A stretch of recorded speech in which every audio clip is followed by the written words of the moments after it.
యథార్థమైనటువంటి విషయం ఇవన్నీ మీకు చిత్రంగా ఉన్నట్లుగా అనిపిస్తాయి, కానీ పరమ యథార్థములు. తపశ్శక్తి ఉన్నటువంటి వ్యక్తులే గొప్ప తపస్సంపన్నుడు అనుకోండి.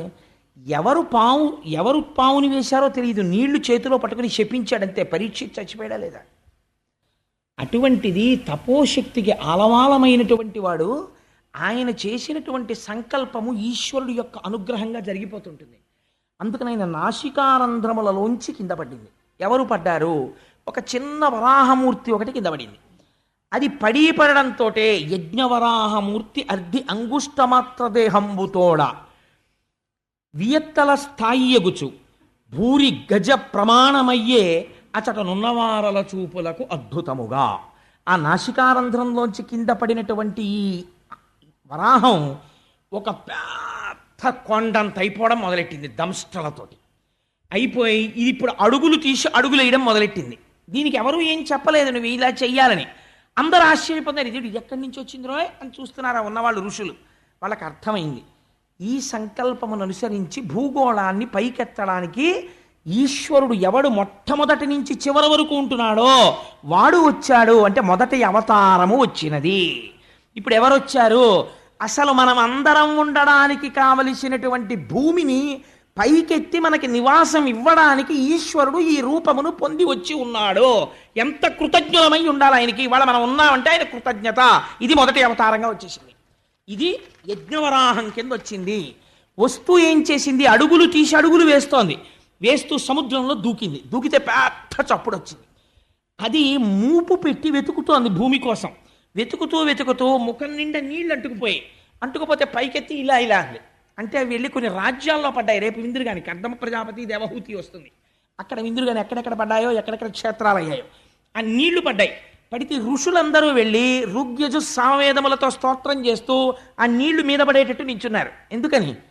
ఈ కంటికి గోచరం అవనివాడు రక్షించడం కోసమని ఒక విచిత్రమైన మూర్తిగా వచ్చాడు. వచ్చి నీటితో తడిసిన దేహంలో ఉన్న నీటిని చిమ్ముతున్నాడు. ఇది మానసికముగా మీ మీద పడాలి. ఇప్పుడు యజ్ఞవరాహమూర్తి మీద ఉన్న నీరు మీరు ఇక్కడ దర్శనం చెయ్యాలి. చేస్తే పడుతుందని. అందుకే అది యజ్ఞవరాహం, పైకి వరాహం కాదు. అది ఎలా వస్తుంది? ఇక్కడ వరకు విన్నారు కదండి, ఆగండి అలాగా, ఓసారి వెనక్కి వెళ్ళండి. ఇప్పుడు అడిగాడు ఒక ప్రశ్న. ఎవరు అడిగారు? విదురుడు అడిగాడు మైత్రేయుణ్ణి. ఎందుకు అడిగాడు అంటే, విదురుడు కురుసభలో ఉండగా అవమానం చేశారు ఆయన్ని. అవమానం చేస్తే ఆ విదురుడు బయలుదేరి వెళ్ళిపోయి ఉద్ధవుడి దగ్గరికి వెళ్ళి ఉద్ధవుడిని అడిగాడు, కృష్ణ భగవానుడు ఎక్కడున్నాడు అని. అంటే ఉద్ధవుడు చెప్పాడు, కృష్ణుడు నిర్యాణం చెందాడు, యాదవులందరూ వెళ్ళిపోయారని. మరి నువ్వు యాదవుడవు కదా, ఎందుకు ఉండిపోయాడని అడిగాడు పరీక్షిత్ శుకుణ్ణి. అడిగితే కృష్ణుడికి ఏ జ్ఞానం ఉందో అది ఉద్ధవుడికి ఉంది. కృష్ణుడి తర్వాత లోకానికి చెప్పడం కోసం ఉద్ధవుడిని ఉంచేశాడు భూమి మీద. అందుకని చెప్పి ఆ ఉద్ధవుడు బదరికాశ్రమానికి వెళ్ళిపోమ్మని శ్రీమన్నారాయణ ఆదేశాన్ని అనుసరించి వెళ్ళిపోతుంటే విదురుడు వెళ్ళి, నువ్వు శ్రీమన్నారాయణుడి దగ్గర కృష్ణుడి దగ్గర నేర్చుకున్నటువంటి భాగవత జ్ఞానం నాకు చెప్పమని అడిగాడు. అడిగితే నా దగ్గరే కాదు, అది మైత్రేయుడికి కూడా చెప్పాడు. మైత్రేయుడు హరిద్వారంలో ఉన్నాడు, అక్కడికి వెళ్ళి వినమన్నాడు. గంగపడిన చోటైన హరిద్వారం దగ్గరికి వెళ్ళి హరిద్వారంలో భాగవత జ్ఞానాన్ని విన్నాడు. విన్నప్పుడు ఒక విచిత్రమైన ప్రశ్న వేశాడు. ఇంతవరకు బాగానే ఉంది. యజ్ఞవరాహం వచ్చినప్పుడు ఈయన ఎంత గొప్ప మూర్తో అంత గొప్ప రాక్షసుడు వచ్చాడు నీళ్లలోంచి. వాడు అనవసరంగా వచ్చి ఈయన మీద కలిగిపడ్డాడు. వీళ్ళందరూ స్తోత్రం చేస్తున్నాడు, వాడు ఒక్కడే కలిగిపడ్డాడు. ఈయన వాడిని చంపి అవతల పారేశాడయా అన్నారు. ఆ వచ్చిన వాడెవడు, ఎందుకు వచ్చాడు, అందరూ నమస్కారం చేస్తే వాడొక్కడు యుద్ధం చేయడం ఏమిటి, అసలు అదేదో చెప్పు నాకు అన్నాడు పరీక్షిత్.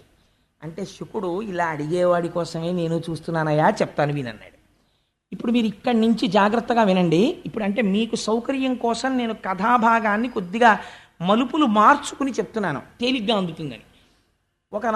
ఒకప్పుడు కశ్యప ప్రజాపతి తన భార్యలు, ఆ కశ్యప ప్రజాపతికి 13 మంది భార్యలు, 13 మంది భార్యలతోనూ ధర్మబద్ధమైనటువంటి జీవితాన్ని కొనసాగిస్తున్నాడు. ఒకరోజు సాయంకాలం ఆయన అగ్నికార్యం చేసుకుంటున్నారు. అసుర సంధ్య వేళ ప్రారంభమైంది. అసుర సంధ్య వేళ అంటే దాన్ని సంధికాలం, పగలు కాదు రాత్రి కాదు. సూర్యాస్తమయం అంటాం కానీ సూర్యుడికి అస్తమయం లేదు కదండి, భూమి తిరుగుతుంది.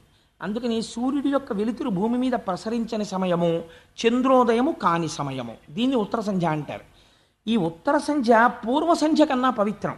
ఈ ఉత్తర సంధ్యలో 3 పనులు మాత్రం ఎట్టి పరిస్థితుల్లో చేయకూడదు, శాస్త్రంలో నిషిద్ధం. చీకటి పడే వేళ, పగలు పూర్తయ్యే వేళ, ఈ రెండిటికి నడుమ ఉన్న ఉత్తర సంధ్యలో పొరపాటున కూడా 3 పనులు చేయరాదు. ఏమవి? 1, భుజించరాదు, తినకూడదు. కలియుగం వచ్చిందని గుర్తేమిటి? ధర్మభ్రష్టత్వం. బళ్ళ ముందు కూడా నిలబడి ఎడం చేతిలో పెట్టుకు తినేస్తూ ఉంటాం అసుర సంధ్య వేళలో. వేళావేళలు లేవు. కాబట్టి 1, తినడం నిషిద్ధం. అది ఉగ్రవేళ. మనస్సునందు క్రౌర్యముతో కూడిన ఆలోచనలు వస్తాయి, ఆరో వంతు మనస్సై. 2వదేది నిద్రించరాదు. 3వదేది మైథునము జరపరాదు. ఈ 3 నిషిద్ధాలు. మైథునం అంటే స్త్రీ పురుష సంభోగం, జరపరాదు. కానీ గమ్మత్తు ఏమైందంటే, కశ్యప ప్రజాపతి అగ్నికార్యం చేసుకుంటున్నారు. ఆయన సాక్షాత్తుగా రాశీభూతమైనటువంటి తపశ్శక్తి, అటువంటి మహానుభావుడు. ఆయన దగ్గరికి దితి అనబడేటటువంటి భార్య వచ్చింది. వచ్చి ఆయనతో ఒక మాట అంది. ఆవిడ చాలా అందంగా మాట్లాడిందండి. ఆవిడ మామూలుగా మాట్లాడలేదు. ఆవిడంది, నా మీద మన్మధుడు బాణప్రయోగం చేశాడు. నేను ఆ బాణప్రయోగపు తాకిడికి నేను తట్టుకోలేక నిలువెల్లా కదిలిపోతున్నాను. నీవు నా భర్తవి, అందుచేత నువ్వు నన్ను అనుగ్రహించి నాలో కలిగినటువంటి ఈ కామావేశమునకు ఉపశాంతిని కల్పించు అని చెప్తూ ఆవిడ ఒక మాట చెప్పింది. నేను ఇలా అడగడం వెనకాతల ఒక రహస్యం ఉంది అని. ఏమిటి అన్నాడు కశ్యపుడు. అంటే, అనధర్మపత్ని వలనను మునుకొని తా పుత్రరూపమున ఉదయించున్, దీపించిన దీపముచే దీపము 2 కాదే సికి ఒకటయ్యున్. అంటే కామాన్ని ధర్మంతో కలిపే ప్రయత్నం చేసింది దితి. ఆవిడ ఆ స్థితిలో దోషం పట్టలేము. ఆవిడంది, 13 మంది భార్యలు ఉన్నారు నీకు, మేమందరం ఏకగర్భ సంజాతులం, ఒక తల్లి పిల్లలం. 13 మందిని ప్రజాపతి నీకు ఇచ్చి పెళ్లి చేశాడు. అందులో 12 మందికి సంతానం కలిగారు, ఇంకా నాకు సంతానం కలగలేదు. సాధారణంగా భార్యాభర్తల యొక్క అనుబంధంలో ఒక గొప్ప సిద్ధాంతం ఉంది, ఆత్మావై పుత్రనామాసి. భర్త అపురూపముగా ఇచ్చేటటువంటి కానుక భార్యకు ఏది అంటే, తానే తన భార్య కడుపున మళ్ళీ ఉదయిస్తాడు. కాబట్టి ఏమైంది? తానే పుత్రరూపముగా తన భార్యలోంచి పైకొస్తున్నాడు. ఇది ఎట్లా ఉంటుందో తెలుసా? ఆవిడంది, తన ధర్మపత్ని వలనను మునుకొని తా పుత్రరూపమున ఉదయించున్. పురుషుడు తన ధర్మపత్నితో సమాగమం చేసి తానే కొడుకుగా పైకి రావాలి. అది ధర్మం, ధర్మపత్ని విషయంలో. ఇది దీపించిన దీపముచే దీపము 2 కాదే సికి ఒకటయ్యున్. ఒక దీపాన్ని పట్టుకెళ్ళి ఇంకో దీపాన్ని వెలిగిస్తాం, 2 జ్యోతులు వెలుగుతున్నట్టు కనపడుతుంది. కానీ ఒత్తుల యొక్క పొడుగు పొట్టి ఉండొచ్చు, ప్రమిద ఒకటి ఎర్రగా ఉండొచ్చు, ఒకటి నల్లగా ఉండొచ్చు, నూనె ఒక దాంట్లో ఎక్కువ ఉండొచ్చు, తక్కువ ఉండొచ్చు. కానీ సమాన ధర్మం ఉన్నది మాత్రం ఒకటి ఉంది. ఏది? శిఖి. ఆ దీపం చివర వెలుగుతున్న జ్యోతి మాత్రం ఒకటే. దానిది అదే జ్యోతి, దీనిది ఇదే జ్యోతి. ఈ జ్యోతికి ఆ జ్యోతికి తేడా లేదు. కాబట్టి తండ్రికి కుమారుడికి భేదం లేదు. తండ్రికి కుమారుడికి భేదం లేకపోయినా 2గా కనపడేటట్టు చేయగలిగిన శక్తి ప్రపంచంలో ధర్మపత్ని ఒక్కతే. ఆవిడ మాత్రమే అధికారమును పొంది ఉంటుంది. తన భర్తని కొడుకుగా ప్రపంచమునందు నడిచేటట్టు చేయగలదు, ఆయన తేజస్సుని తాను గ్రహించి. కాబట్టి నేను నీ తేజస్సుని నా యందు ప్రవేశపెట్టమని అడుగుతున్నాను. ధర్మమునకు లోపం ఎక్కడుంది? నాకు సంతానమును కటాక్షించు. ఎంత ధర్మబద్ధంగా అడిగింది చూడండి. ఆయన అన్నాడు, నిజంగా భార్యాభర్తలంటే ఇలా మాట్లాడుకోవాలా అనిపిస్తుంది ఒక్కొక్కసారి. భాగవతం చదువుతుంటే, కావ్యాలు చదువుతుంటే, పురాణాలు చదువుతుంటే. ఆయన అన్నాడు, భార్య అంటే ఎవరో తెలుసా దితి? భార్య ఉన్నవాడంత అదృష్టవంతుడు ప్రపంచమునందు లేడు. ఎందుచేతనో తెలుసా? శత్రువులు వచ్చినా సరే దుర్భేద్యమైనటువంటి దుర్గమునందు కూర్చున్న రాజు ఎంత ధైర్యంగా ఉంటాడో, ఇంద్రియముల యొక్క అలజడిని ధర్మబద్ధము చేయగలిగినటువంటి భార్య దుర్గము వంటిది. ఎందుకని? భార్య యందలి కామము ధర్మబద్ధమైన కామమై పుత్రరూపమైన అర్థముగా మారిపోతోంది. ధర్మపత్ని వలన ధర్మబద్ధమైన కామము ధర్మబద్ధమైన పుత్రరూపమైన అర్థమునిచ్చి మోక్షము వైపుకి నడిపిస్తోంది ఆయన గయాశ్రాద్ధం పెట్టడం వల్ల. కాబట్టి భార్య అనేది సముత్కృష్టమైనటువంటి స్థానమును అధిరోహించి ఉన్నది. నీ వంటి భార్యని పొంది ఉండడం నా అదృష్టం. ఒకసారి భార్యని పొందిన తర్వాత ఇంటి నిర్వహణ బాధ్యత అంతా భార్య చూసుకుంటుంది. తాను హాయిగా ధర్మకార్యాచరణమునందు పురుషుడు ప్రవర్తిస్తాడు. అదేమిటంటే మరి పాపం అలా ఆడవాళ్ళని ఇబ్బంది పెట్టేయచ్చా పురాణాలని మీరు అనుకోక్కర్లేదు. ఆయన ధర్మం చేసేసుకుంటాడు, ఆవిడ వంట చేసుకుంటుందా అని. ఈయన చేసినటువంటి ప్రతి పుణ్యంలో సగభాగం ఆవిడ ఖాతాలో వేసేస్తారు. ఆవిడ చేసిన పుణ్యంలో సగభాగం ఈయనకి వెయ్యరు ధర్మశాస్త్రంలో. పాపానికి ఎందుకు భయపడమని చెప్పిందో తెలుసా అండి? పురుషుడు తాను పాపకర్మ చేసి ఏదైనా తీసుకుని ఇంట్లో తీసుకొచ్చి పెట్టాడు అనుకోండి, దాంట్లోంచి భాగం భార్యకు కానీ పిల్లలకు కానీ వేరు. మొత్తం ఫలితం తీసుకెళ్ళి ఆయన ఖాతాలో వేస్తారు. ఆయన శరీరం పడిపోయిన తర్వాత ఆయన తెచ్చిందంతా వీళ్ళందరూ పంచుకున్నారనుకోండి, వాళ్ళకేమీ తప్పేమీ తీసుకొచ్చి పెట్టరు, వాళ్ళు అనుభవించవచ్చు. పాపం మొత్తం మూట కట్టుకుని ఎవరెడతారో తెలుసా అండి? పట్టుకొచ్చిన వాడు ఒక్కడే పట్టుకెళ్తాడు, ఉత్తర జన్మల్లో అనుభవిస్తాడు. ఇక్కడేమైంది? చేసుకున్న పుణ్యం ఉంది, అది మాత్రం భార్యకి సగమే వేస్తారు. ఎందుకంటే నువ్వు బతికి ఉండాలంటే, నువ్వు పుణ్యం చేయాలంటే ఆవిడ అన్నం వండి పెట్టింది, ఆవిడ చేసుకోవడం మనిషి పూజ, అందుకని సగం ఆవిడికే అది శాస్త్రం. అందుకే యోగ్యుడైన వరుణ్ణి చూడండి, యోగ్యుడైన వరుణ్ణి చూడండి అంటే అర్థం ఏమిటో తెలుసా అండి? భగవద్భక్తి కలిగిన కుటుంబంలోంచి వరుణ్ణి తీసుకొస్తారు. ఆయన ఎప్పుడూ ఈశ్వరార్చన నిపుణుడై ఉంటే ఆ సగం ఫలితం వెళ్ళి ఆవిడ ఖాతాలో పడితే ఉత్తర జన్మల్లో ఆవిడ ఎంత గొప్ప స్థితినో పొందుతుంది. అందుకని భగవద్భక్తుడికి ఇచ్చి చెయ్యడం కోసమని వెతుకుతారు. కాబట్టి నీ వంటి భార్య దొరకడం నాకు చాలా సంతోషం. కానీ దితి, ఒక్క మాట చెప్తాను విను. తరుణి, నేను ఒక్క మాట చెప్తాను. ఇది సంధ్యాకాలము. ఈ కాలమందరయన్ భూతగణావృతుండగుచు కామారాతి లీలన్ సంచరించుట అభావ్యంబయ్యే. కాన ఈ ఉగ్రకాలమునందు అరయన్ నిషిద్ధ కర్మంబగు ఎలా ధర్మమున్ వీడగన్ అని అడిగాడు కశ్యప ప్రజాపతి. ఇది ఉగ్రవేళ అంటారు. అసుర సంధ్య వేళలో పరమశివుడు వృషభవాహనాన్ని అధిరోహించి భూమండలం మీద తిరుగుతాడు. ఆయనకి స్వపర భేదములుండవు. ఆయన వితతస్రస్తకేశుండు, తల దువ్వుకోడు జుట్టిలా పడిపోయి ఉంటుంది, పునుకల మాల మెళ్ళో వేసుకుని తిరుగుతుంటాడు. ఆయన భూమండలాన్నంతటినీ చూస్తాడు. అసుర సంధ్య వేళలో ప్రతి ప్రాణి వంక చూస్తాడు. ఈ సమయంలో ఆయన వెనకాతల భూతగణాలు వెడుతుంటాయి. వాళ్ళు చాలా ఉగ్రమూర్తులై ఉంటారు. వాళ్ళకి ఆ సమయంలో శివుడి పట్ల అపచారముగా ఎవరైనా ప్రవర్తిస్తే శంకరుడు ఊరుకోవచ్చేమో, కానీ ఆయన చుట్టూ ఉన్నటువంటి గణములు అంగీకరించవు. చాలా తీవ్రమైన ఫలితాన్ని ఇచ్చేస్తారు. నీ అక్క చెల్లెలు సతీదేవి పరమశివుడు భార్య అనుకుంటున్నావేమో, ఆయనకి అలాంటి భేదాలున్నావు. ఆయన మహాజ్ఞాని, తెలియనివాడు, కొన్ని కోట్ల జన్మలు ఎత్తవలసినటువంటి వాడు, జ్ఞానము లేనివాడు. శంకరుణ్ణి చూసి ద్వేషించి మాట్లాడతాడు. జ్ఞానము రావాలంటే శంకరుడి వల్లే వస్తుంది. ఆయన పరమ పవిత్రుడు. అటువంటి శంకరుడికి నమస్కరించి మర్యాదగా ప్రవర్తించాలి.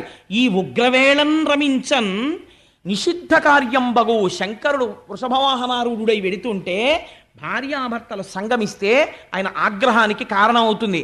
అందుచేత ఈ కాలమందరయన్ మంచిది కాదు. అందుచేత కొంతసేపు తాళు. తరుణీ, ఒక్క ముహూర్తముండు, ఒక్క ముహూర్త కాలం వేచి ఉండు, నీకు కలిగినటువంటి కోరికని భర్తగా నేను తీరుస్తాను అన్నాడు.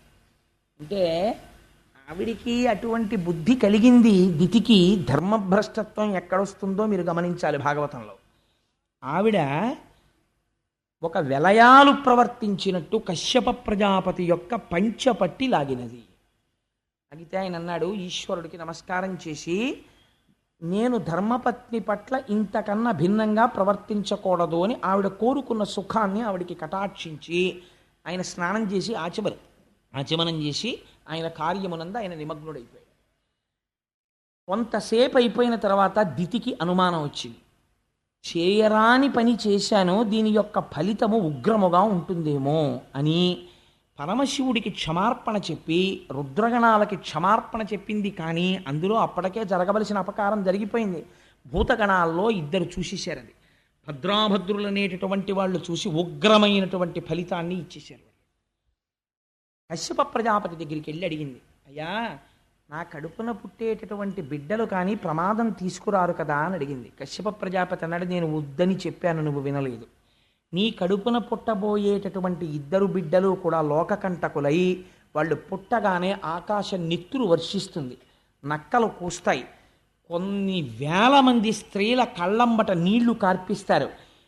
ఋషులను, బాలులను, బ్రాహ్మణులను, బ్రహ్మచారులను, వేదాన్ని, దేవతల్ని అవమానపరుస్తారు. చిట్ట చివరికి వాళ్ళు శ్రీహరి చేతిలో అంతమును పొందుతారు. చెప్పేటప్పటికి ఆవిడ బావురుమని ఏడ్చింది. ఆఖరికి ఇంత అపఖ్యాత నాకు, దీనికి నివారణోపాయము లేదా అని అడిగింది. అడిగితే కశ్యప ప్రజాపతి అన్నారు, పశ్చాత్తాపమే నివారణోపాయం. నువ్వింత పశ్చాత్తాపడ్డావు కాబట్టి చేసిన దోషం పోదు, కానీ మనవడు మాత్రం మహాభక్తుడైనటువంటి వాడొకడు ఆ హిరణ్యకశిపుల్లో ఒకడికి కొడుగ్గా పుడతాడు. ప్రహ్లాదుడు పుట్టాడు. నీ పశ్చాత్తాపము వలన ఒక మహాపురుషుడు, ఒక మహాభక్తుడు జన్మిస్తాడు. భాగవతం కాలస్వరూపం ఎలా ఉంటుందో, ప్రమాదాలు ఎక్కడి నుంచి వస్తాయో బోధ చేస్తుంది. ఒక కాలము సాత్వికంగా ఉంటుంది, ఒక కాలము ఉగ్రముగా ఉంటుంది. కాలమును బట్టి వ్యవహరించాలి తప్ప చిత్తము వచ్చినట్లు ప్రవర్తించకూడదు. ఉగ్రవేళ, అసుర సంధ్య వేళలో, సాయంకాలం వేళ ఒక్క ఈశ్వరనామమే వినాలి. అందుకే అసుర సంధ్య వేళలో పురాణ ప్రవచనం పెట్టడానికి కారణం అదే. ఎందుకు పురాణ ప్రవచనం చేస్తారంటే అప్పుడు వినడం చేత ఈశ్వరుడు చాలా పరితృప్తుడవుతాడు. షహబాష్, వీళ్ళందరూ చూడండి రా భగవంతుడి కథ ఎలా వింటున్నారో అని విశేషంగా కోరికలు తీరుస్తాడు. తప్పించి వాళ్ళ జోలికి రాడాయన. అందుకని ఆ అసుర సంధ్య వేళలో చేసినటువంటి దుష్కృత్యము వలన నీ వంశములో మనవడు అటువంటి వాడు పుడతాడు, కానీ కొడుకులు మాత్రం దుర్మార్గులు పుట్టి శ్రీహరి చేతిలో మరణిస్తారు అని చెప్పి. ఆవిడేం చేసిందో తెలుసా అండి? దితి ఆవిడ మహాపతి వ్రత. అసలు పిల్లల్ని కండం మానేసింది, కడుపులో ఉంచేసింది. వాళ్ళు బయటికి వస్తే చంపేస్తారేమోనని 100 సంవత్సరములు గర్భమునందు ఉంచేసింది. ఉంచేస్తే ఆ గర్భము నుంచి తేజస్సు బయలుదేరి అది లోకములను కప్పేస్తోంది. కప్పేస్తుంటే అందరూ వెళ్ళి మళ్ళీ మొరబెట్టుకున్నారు. దితి గర్భములోంచి వస్తున్నటువంటి తేజస్సు లోకములను ఆక్రమిస్తోంది. కాబట్టి ఆవిడ బిడ్డల్ని కనేటట్టు చూడమని కశ్యప ప్రజాపతి అన్నాడు, అది సృష్టి విరుద్ధం, నీ బిడ్డల్ని నువ్వు కనమన్నాడు. అప్పుడు హిరణ్యాక్ష, హిరణ్యకశిపులు జన్మించారు. కశ్యప ప్రజాపతే పెట్టారండి ఆ పేర్లు. ఎలాగో వస్తుందిగా ప్రహ్లాదోపాఖ్యానం, అప్పుడు చెప్తాను. హిరణ్యకశిపుడికి, హిరణ్యాక్షుడికి వాళ్ళిద్దరి పేర్లు ఆయన ఎందుకు అలా పెట్టాడో చెప్తాను. ఆయనకి ముందే తెలుసు వచ్చిన వాళ్ళు ఎలా ఉంటారో. అందుకే హిరణ్య ముందు పెట్టి, ఒకడికేమో అక్షి, ఒకడికి కశ్యప్ అని. హిరణ్య కశిపుడు, ఒకడికి హిరణ్య అక్షుడు. ఒకటి కనపడ్డనల్లా కన్నుబడిందా తీసుకెళ్ళి దాచేస్తాడు. ఒకడికి ఎంతసేపు తానే గొప్పవాడని తన భోగం అనుభవించాలని ఆఖరికి యజ్ఞాలు, యాగాలు కూడా తన పేరు మీద చేయించుకుంటాడు. అహంకార మమకారాలే ఇద్దరును. అందుకని ఆ హిరణ్యాక్ష, హిరణ్యకశిపులు ఇద్దరు దితి యొక్క గర్భము నుండి జన్మించారు. ఇప్పుడు వీడు పుట్టడంతో దుర్నిమిత్తములన్నీ కనబడ్డాయి. వాడు ఆకాశం అంతెత్తు పెరిగిపోయాడు. ఒక పెద్ద పర్వతం ఎంత ఉంటుందో అంతెత్తు పెరిగిపోయాడు. పెరిగిపోయి వాడికి పుట్టినప్పటి నుంచి ఏమిటి కోరికంటే యుద్ధం. నాకు యుద్ధం కావాలి, నాతో యుద్ధం చేసేవాడెవడు, నాతో యుద్ధం చేసేవాడెవడు, నాతో యుద్ధం చేసేవాడెవడని వాడు విశేషమైన కోరికని పెంచుకున్నాడు. పెంచుకుంటే ఆయన యుద్ధం కోసం అనేక మంది దగ్గరికి వెళ్ళాడు. చిట్ట చివరికి ఎవరి దగ్గరికి వెళ్ళాడంటే సముద్రం లోపల ఉన్నటువంటి వరుణుడి దగ్గరికి వెళ్ళాడు. వెళ్ళి వరుణుణ్ణి పిలిచాడు. ఏమయ్యా, నువ్వు ఎక్కడో సముద్రంలో ఉంటావు కదా, నా యొక్క భుజముల తీట తీరాలి, అందుకని నువ్వు రా, వచ్చి నాతో యుద్ధం చెయ్యి అన్నాడు. అంటే ఆయన అన్నాడు, నీకోసం వచ్చేవాడు ఒక ఆయన ఉన్నాడురా, నాతో యుద్ధం ఎందుకు నీకు? నువ్వు అసలు ఎవరి చేతిలో చావాలని నిర్ణయం అయిపోయిందో వాడు వచ్చేసే సమయం అయిపోయింది. నువ్వు ఒక్కసారి ఆ సముద్రం మీదకి వెళ్ళి నీకు కనపడతాడు, ఆయనతో యుద్ధం చేయి, చచ్చిపోదు కానీ అన్నాడు. నిర్ణయం అయిపోయిందన్నమాట వరుణుడు ఎలా చెప్పగలిగాడు అంటే దీని వెనకకి మళ్ళీ ఇంకొక ఆఖ్యానం కలుస్తుంది. ఈ భద్రాభద్రులనేటటువంటి రుద్రగణములు చూసి వీళ్ళ యందు ఉగ్రమైనటువంటి బిడ్డలు పుట్టాలని ఎప్పుడైతే నిర్ణయం జరిగిందో, ఎంత శివకేశవ అభేదంగా నడుస్తుందో చూడండి పురాణం. శ్రీ మహావిష్ణువు దగ్గర ఇద్దరు పార్షదులు ఉన్నారు, జయ విజయులని. వైకుంఠంలో వాళ్ళిద్దరు ద్వారం దగ్గర నిలబడతారు. అంటే 7 ద్వారములు ఉంటాయి. 7వ ద్వారం దాటితే లోపల ఇంకా స్వామి దర్శనం అవుతుంది. 7వ ద్వారానికి అటు ఇటు నిలబడి ఉన్నారు. నిలబడి ఉంటే సనక సనందనాదులు లోపలికి వెళ్ళారు. వైకుంఠానికి ఉన్న గొప్పతనమేమి అంటే ఒక విషయం చెప్పారు. అందులో ఆ వైకుంఠంలో ఉండేటటువంటి గోడలు మణులతో నిర్మించబడి ఉంటే లక్ష్మీదేవి తన చేతిలో పట్టుకున్నటువంటి కలువ పువ్వుతో ఆ గోడల్ని తుడుస్తూ ఉంటుంది. అంటే మనం కూడా ఇంటీరియర్ డెకరేషన్ ఎలా చేసుకుంటామో అలా ఉంటుంది. అసలు అక్కడ పాపచిత్తుడు, మాయ కలిగిన వాడు, చిత్తుల మారి, హృదయమునందు నైర్మల్యము లేనివాడు అందులో ప్రవేశించడు. ఎప్పుడు భగవంతుని యందు భక్తి కలిగిన వాళ్ళు అందులో తిరుగుతూ ఉంటారు. అక్కడ జయ విజయులు నిలబడి ఉన్నారు కాపలాగా. నిలబడి ఉంటే 6 ద్వారములు దాటి సనక సనందనాథులు వెళ్ళారు. వాళ్ళు మహాజ్ఞానులు, నిరంతరము భగవంతుని యొక్క పాదముల యందు భక్తితో ఉండేటటువంటి స్వరూపం ఉన్నవారు. వారు వెళ్ళి 7వ ఆ ద్వారం దగ్గరికి వెళ్ళి నిలబడ్డారు. నిలబడితే ఈ జయ విజయులు అన్నారు, లోపలికి వెళ్ళడానికి వీలు లేదు అన్నారు. అంటే ఆ మాత్రానికి కోపం వచ్చేస్తుందండి. ఏదో కారణం ఉండాలి కదా. కారణం లేకుండా ఏదో ఒక ఆఫీసర్ గారి రూమ్లోకి ఎడుతున్నాం అనుకోండి, ఆఫీసర్ గారి రూమ్లోకి ఎడుతుంటే మేషర్ కాసేపు ఆగండి, లోపల ఆఫీసర్ గారు ఎవరితోనో మాట్లాడుతున్నారు అన్నారు అనుకోండి, వెంటనే కప్ప వాటర్ బాటిల్లో నీళ్లు తీసి పోసి చెప్పించేయడమే. దానికి లోపల ఎవరితోనో మాట్లాడుతున్నారంటే కాసేపు కూర్చోవాలి, ఆగాలి, లేకపోతే ఓ విజిటర్స్ స్లిప్ పంపించాలి. ఆదరణ ఉంటే అయ్యో రమ్మను తప్పకుండాను అని చెప్పి కప్ప కాసేపు మాట్లాడతారు. అంతేకాని ఆ బయట ఉన్నవాడిని శపించేయడం ఎందుకు? మరి సనక సనందనాథులు వెంటనే జై విజయుల్ని శపించేస్తే అది అర్థరహితమైన విషయమా కాదా పురాణంలో? ఇంకా వాళ్ళేం బ్రహ్మజ్ఞానులండి. వాళ్ళు శపించడానికి ఒక కారణం ఉండాలి. వాళ్ళు ఆ కారణం చూపించారు. వాళ్ళు అన్నారు, ఇది వైకుంఠం, వైకుంఠమునందు మాత్సర్యం ఉండదు. ఇక్కడ ఎవ్వరూ కూడా ఒకరి మీద ఒకరికి మత్సరం ఉండదు. అసలు ఎవరి మీద ఎవరికి పగ ఉండదు. కాబట్టి ఎవరి మీద ఎవరికి ప్రతీకారం ఉండదు. ఇక్కడ ఎవరు ఎవరికి హాని చెయ్యరు. ఎవరూ హాని చేసేవాళ్ళు లేనప్పుడు లోపలికి వెళ్ళి ఈశ్వరుణ్ణి దర్శించుకోవడానికి మెటల్ డిటెక్టర్లు పరీక్షలు ఎందుకు? మమ్మల్ని ఎందుకు ఆపినట్టు? పోనీ లోపల ఉన్నాయన ఏమైనా విజిటింగ్ అవర్స్ పెట్టాడా? ఫలానా టైంలోనే పంపించండి, మిగిలిన టైమ్స్లో వద్దు అని చెప్పేటటువంటి వాడైతే మీరు అడ్డు పెట్టినందుకు మేము అంగీకరిస్తాం. ఆయన భక్తపరాధీనుడు. ఆయన భక్తులైనటువంటి వాళ్ళు వస్తే చాలు ఆర్తితో ఆయన ఎదురొచ్చేటటువంటి స్వభావం ఉన్నవాడు. అటువంటి వాడు లోపలుంటే వెళ్ళడానికి మేమొస్తే మా హృదయములో ఆయన్ని దర్శనం చెయ్యాలన్న కాంక్ష తప్ప వేరొకటి లేకుండా ఉంటే మధ్యలో అడ్డు పెట్టడం మీకు మించిన స్వాతంత్రం. మీ మించిన స్వాతంత్రానికి మీరు పోయారు కాబట్టి, మత్సరము లేని చోట మత్సరాన్ని సృష్టిస్తున్నారు కాబట్టి, ఏది ఎక్కడ ఉండకూడదో దాన్ని మీరు చూడటం మొదలు పెట్టారు కాబట్టి అది ఎక్కడ పుష్కలంగా దొరుకుతుందో ఆ భూలోకానికి పొందారు అనేటప్పటికీ వాళ్ళిద్దరూ కాళ్ళ మీద పడి పెద్ద ఏడుపు మొదలెట్టారు. ఇప్పుడు శ్రీమన్నారాయణుడు బయటకు వచ్చారు. స్వామి బయటికి వస్తే ఎలా ఉంటుందండి? ఆయన పుట్టుమచ్చ ఉంటుందిట, నల్లటి పుట్టుమచ్చ ఒకటి. ఆ పుట్టుమచ్చని శ్రీవత్సము అని పిలుస్తాం. అది చూసి జయ విజయులు పొంగిపోయారు. స్వామి, ఏమి అందగాడివయ్యా, నీ స్వరూపం మేము ఎప్పుడూ చూడలేదు. మా తండ్రి గారు అయినటువంటి చతుర్ముఖ బ్రహ్మగారు మాకు ఉపదేశం చేశారు. ఇలా ఉంటాడరా శ్రీమన్నారాయణుడంటే, మీరు రోజు ఉపాసన చెయ్యండి అని మాకు చెప్పారు. జలధరదేహు నాజాను చతుర్బాహు సరసీరుహక్షు విశాలవక్షు. ఎన్ని మార్లు చెప్పినా అదే వర్ణన. శంఖచక్ర గదా పద్మహస్తు. ఆ శంఖచక్ర గదా పద్మములను పట్టుకున్నవాడై పట్టు పీతాంబరాన్ని కట్టుకుని నిరంతరము లక్ష్మీదేవి చేత తులసితో కూడినటువంటి గంగాజలముల చేత కడగబడినటువంటి పాదములున్నవాడై మహానుభావుడు మంచి కౌస్తుభమణిని ధరించి వనమాల వేసుకుని ఉంటే అందులో గండు తుమ్మెదలు మకరంద పానం కోసమని రొద చేస్తూ ఉంటాయిట. ఆ రుక్మిణీదేవి అడిగింది, నేను ఎప్పటికైనా ఆ వనమాల వాసన చూడాలయ్యా నిన్ను కౌగిలించుకుని అని అడిగింది. ఆ వనమాలా విరాజితుడై రకరకములైనటువంటి ఆభరణములను దాల్చినటువంటి వాడై స్వామి నడిచి వస్తుంటే కదలిన బాహుపద క్రమంబున కంకణ రవము సూప అంటారు పోతన గారు. ఆయన అడుగు తీసి అడుగు వేస్తుంటే ఆయన పాదములకు పెట్టుకున్నటువంటి మంజీరములు మీరు ఎప్పుడైనా ఏడుకొండలవాడి యొక్క దర్శనం చేస్తే కనపడుతుంది. మీరు ఈ మాట వెళ్ళినప్పుడు జాగ్రత్తగా చూడండి. ఆయన మోకాళ్ళ దగ్గర కూడా పెద్ద పెద్ద కంకణాలు ఉంటాయి. ఇలాగా వాటికి మువ్వలు ఉంటాయి. మోకాళ్ళ దగ్గర కంకణాలు, ఇక్కడ పాదములకు మంజీరములు, ఈ కర్ణములకు చెవులకు ఇక్కడి నుంచి ఇక్కడ వరకు కర్ణాభరణములు.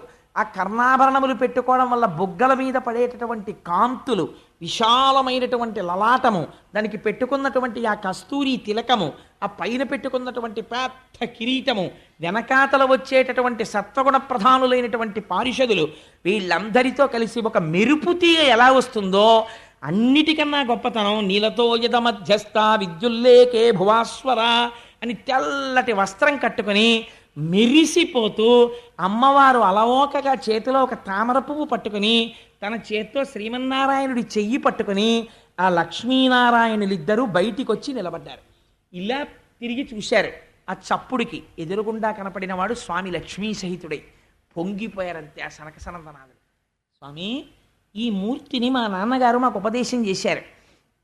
ఎప్పటి నుంచో మేము మనస్సులో ఈ మూర్తిని ఉపాసన చేస్తున్నాం.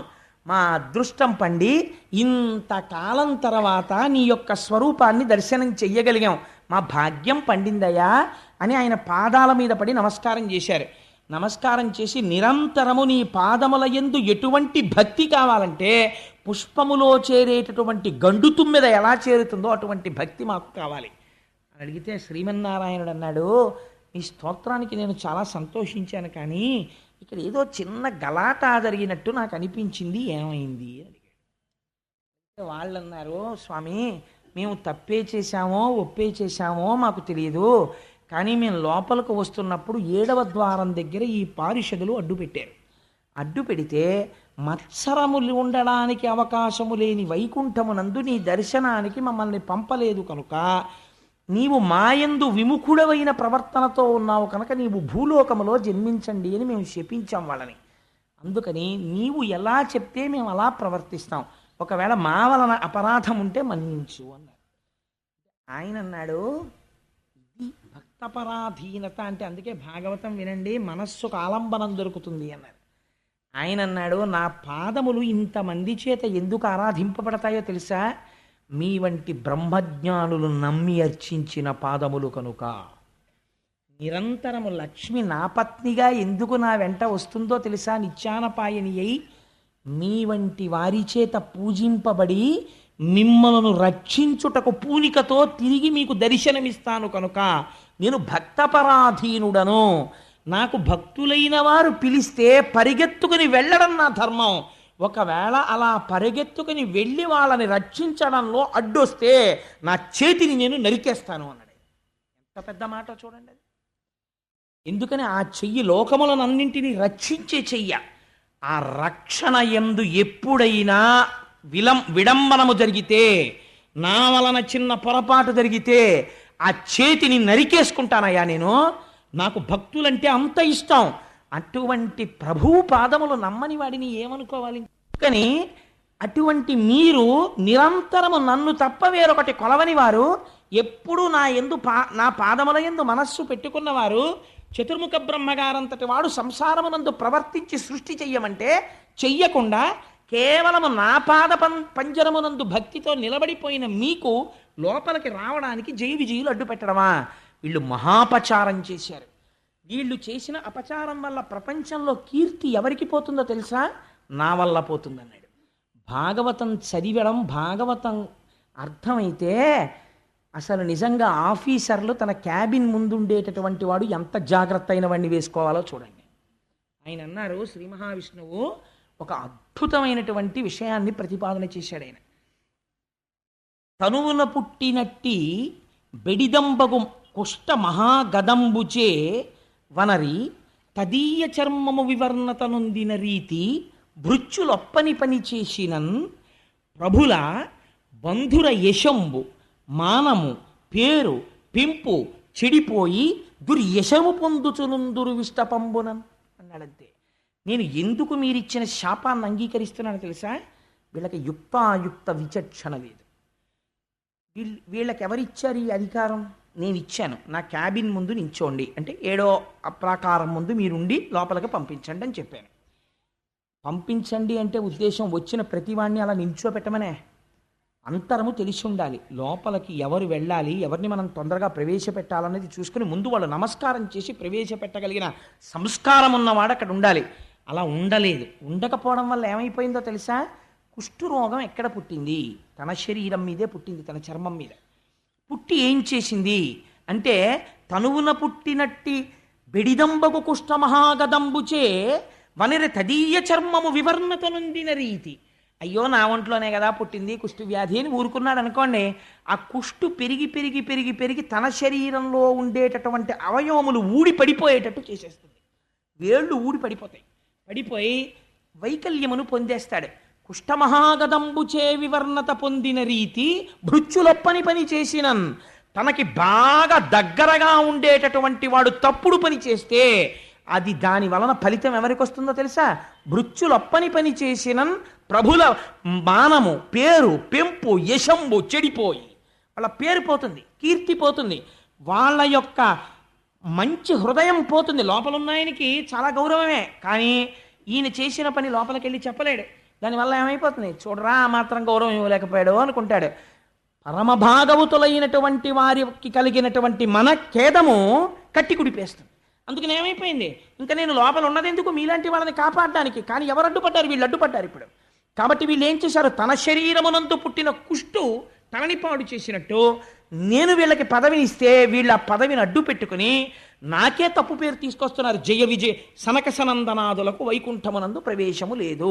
ఇప్పుడు భక్త కోటి నన్ను ఎలా విశ్వసిస్తుంది, అంత నమ్ముకున్న సనక సనందనాదులకే ప్రవేశం లేదే, ఇంకా మాబోటి గాళ్ళకి శ్రీమన్నారాయణ దర్శనం అవుతుందా అని విముఖులైపోతారు.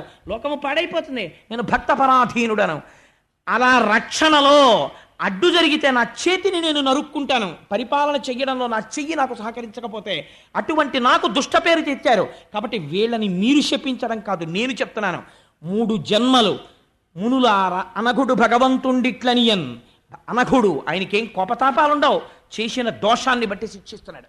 భగవంతుండిట్లనియన్ మునులారా వినుడు, సనక సనందనాదులారా నేను చెప్తున్నాను వినండి. అనయము వీరలు భువికింజని అసురయోనింజన్మించి మహోగ్ర లోభ సంగతులయ్యడం. వీళ్ళు ఉత్తర క్షణం భూలోకానికి వెళ్ళిపోతారు. వెళ్ళిపోయి రాక్షసయోని యందు జన్మిస్తారు. జన్మించి ఉగ్రమైనటువంటి రాక్షసులై అపారమైనటువంటి లోభత్వాన్ని పొందుతారు. అంటే అప్పుడు వాళ్ళిద్దరూ శ్రీమన్నారాయణుడి చరణారవిందముల మీద పడి లోపల ఉన్నవాడి హృదయాన్ని అర్థం చేసుకోవడంలో పొరపాటు జరిగింది. స్వామి క్షమించు, మళ్ళీ మాకెప్పుడు వైకుంఠానికి ఆగమనం అని అడిగారు. అడిగితే 3 జన్మలు మీరు గొప్ప రాక్షసులు అవుతారు, కానీ మళ్ళీ మిమ్మల్ని దునుమాడవలసిన అవసరం కూడా నాదే. అందుకని నేనే మీకోసమని అవతారాన్ని స్వీకరిస్తాను. స్వీకరించి వచ్చి మిమ్మల్ని నిర్మూలించి మళ్ళీ తెచ్చి నా వాళ్ళగా చేసుకుంటాను. అందులో కూడా రక్షణే మళ్ళీ అని ప్రతిజ్ఞ చేశాడు. ఇప్పుడు అందులో ఒకడైనటువంటి హిరణ్యాక్షుడు ఆ సముద్రంలో పశ్చిమ సముద్రం అడుగున ఉన్నటువంటి వరుణుణ్ణి యుద్ధానికి రమ్మని పిలుస్తున్నాడు. ఈ యజ్ఞవరాహమూర్తి జన్మించినప్పుడు, ఆయన అవతారము వచ్చినప్పుడు ఆ వరుణుడు అన్నాడు, ఇదిగో సముద్ర జలాల మీద ఒక కొత్త భూతం ఒకటి వచ్చింది, నువ్వు దాంతో యుద్ధం చెయ్యి అన్నాడు. అంటే వీడు గబగబా పైకొచ్చాడు. అప్పటికి యజ్ఞవరాహమూర్తి వచ్చారు. సాధారణంగా మనకి యజ్ఞవరాహమూర్తిని ఎక్కడైనా ఫోటో కానీ ఏదైనా చూసినప్పుడు ఒక పంది స్వరూపాన్ని వేసి దాని మూపు మీద 2 కోరల మధ్యలో భూమిని ఎత్తుతున్నట్టుగా వేస్తారు కదండి. కానీ అలాగా ఉండరు పరమాత్మ. యజ్ఞవరాహమూర్తి అంటే ఎవరో తెలుసా అండి? యజ్ఞవరాహమూర్తి యొక్క వర్ణన విన్నా, యజ్ఞవరాహమూర్తి యొక్క ఆవిర్భావమును విన్నా ఉత్తర క్షణంలో కొన్ని కోట్ల జన్మల పాప సంచయము దగ్ధమైపోయి కృష్ణ భక్తి కలుగుతుంది. ఇందుచేత విష్ణు సహస్రనామ స్తోత్రంలో ఒక నామం ఉంది.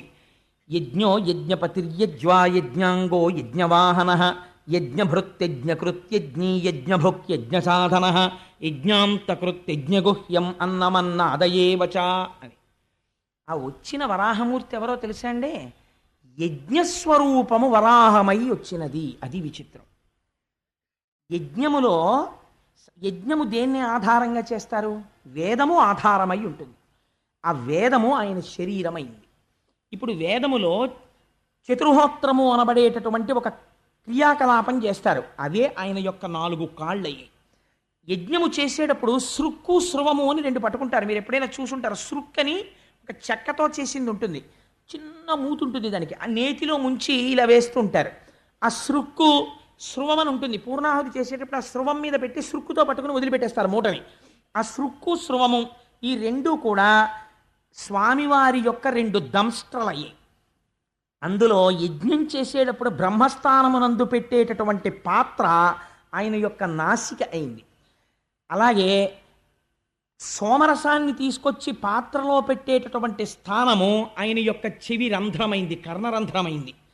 హవిస్సుని వేయడం కోసం అని చెప్పి ఆ హవిస్సు పెట్టేటటువంటి పాత్ర ఉంటుంది. అంటే చెరువు అంటారు. ఓ పిండి ముద్ద లాంటిది ఒకటి వండుతారు. ఇది పూర్తిగా వాడకూడదు, యజ్ఞంలో కొంత ఉంచాలి, ఇంకా ఆ పాత్రలో మిగలాలి. ఆ చెరువు వండుతారు, పిండి ముద్ద లాంటిది. ఆ పిండి ముద్ద లాంటి దాన్ని ఉంచేటటువంటి పాత్ర ఉంటుంది, దాన్ని ఇడా అని పిలుస్తారు. ఆ ఇడా యజ్ఞవరాహము యొక్క ఉదర భాగమైనది. ఆయనకి ఆ యజ్ఞములో వాడేటటువంటి కొన్ని మంత్రములు ఆయన కంఠసీమగా మారినవి.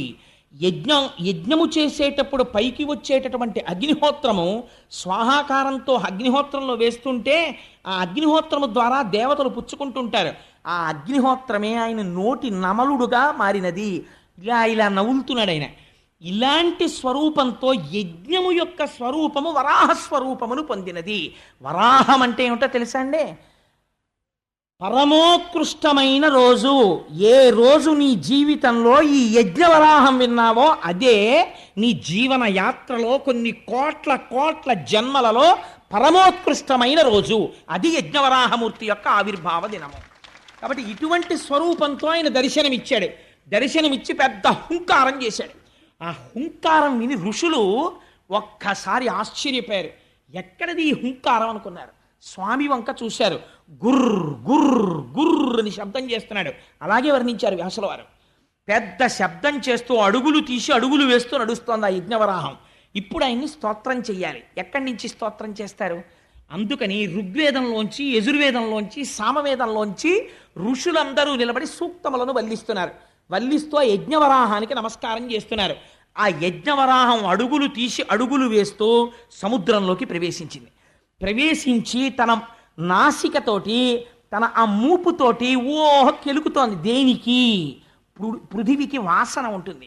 అందుకని వాసన బట్టి పట్టుకుందాం భూమి ఎక్కడ పడిపోయిందోనని ఆ నీటిలో వెతుకుతోంది. వెతుకుతున్నప్పుడు ఆ మూపురానికి తగలటం లేదు. భూమి నీటితో నిండిపోతోంది ముఖమంతాను. ఒక్కసారి పైకెత్తి ఆ నెయ్యి, యజ్ఞంలో వాడే నెయ్యి ఆయన కన్ను, ఒక్కసారి ఆ కనురెప్పలు పైకెత్తి చిట్లించి ఇటు అటు గుర్రమంటూ మెడ విప్పుతోంది. మెడ విసురుతోంది. విసిరినప్పుడు ఆ జూల్లోంచి నీళ్లు లేచి పడుతున్నాయి. మహర్షులు, చతుర్ముఖ బ్రహ్మ అందరూ వెళ్ళి దాని కింద తలపెట్టారు. ఆయన మించి పడినటువంటి నీటి కోసమని. ఈ కంటితో చూడరాని పరమాత్మ యజ్ఞవరాహంగా వచ్చారు. ఇవాళ ఆ నీటితో తడుస్తున్నారు. ఆయన వెతికి వెతికి వెతికి వెతికి భూమిని పట్టుకున్నారు. పట్టుకుని దాన్ని మూపు మీదకి ఎత్తుకుని ఆ రెండు దంష్టల మధ్యలో ఇరికించి దాన్ని పైకెత్తారు. పైకెత్తి ఇలా చూపించారు.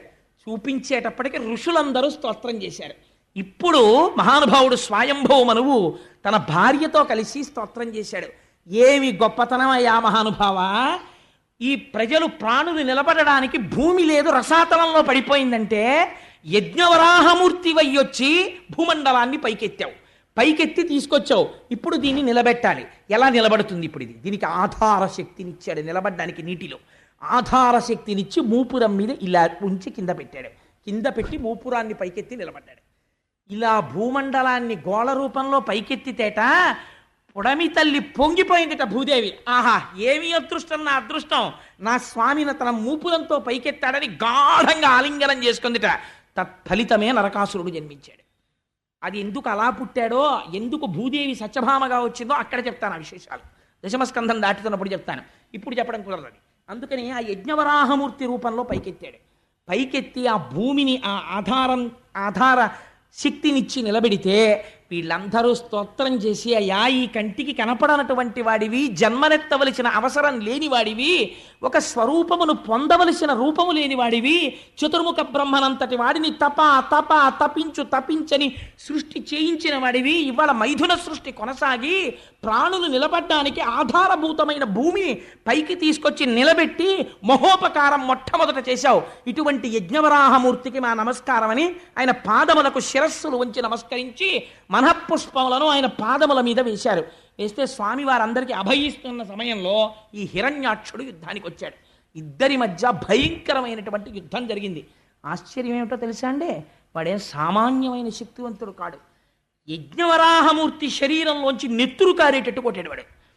ఒక స్థితిలో ఎంత చిత్రం జరిగిందంటే, హిరణ్యాక్షుడు ప్రయోగించినటువంటి గదా ప్రహారమునకు స్వామి చేతిలో గద జారి కింద పడిపోయింది.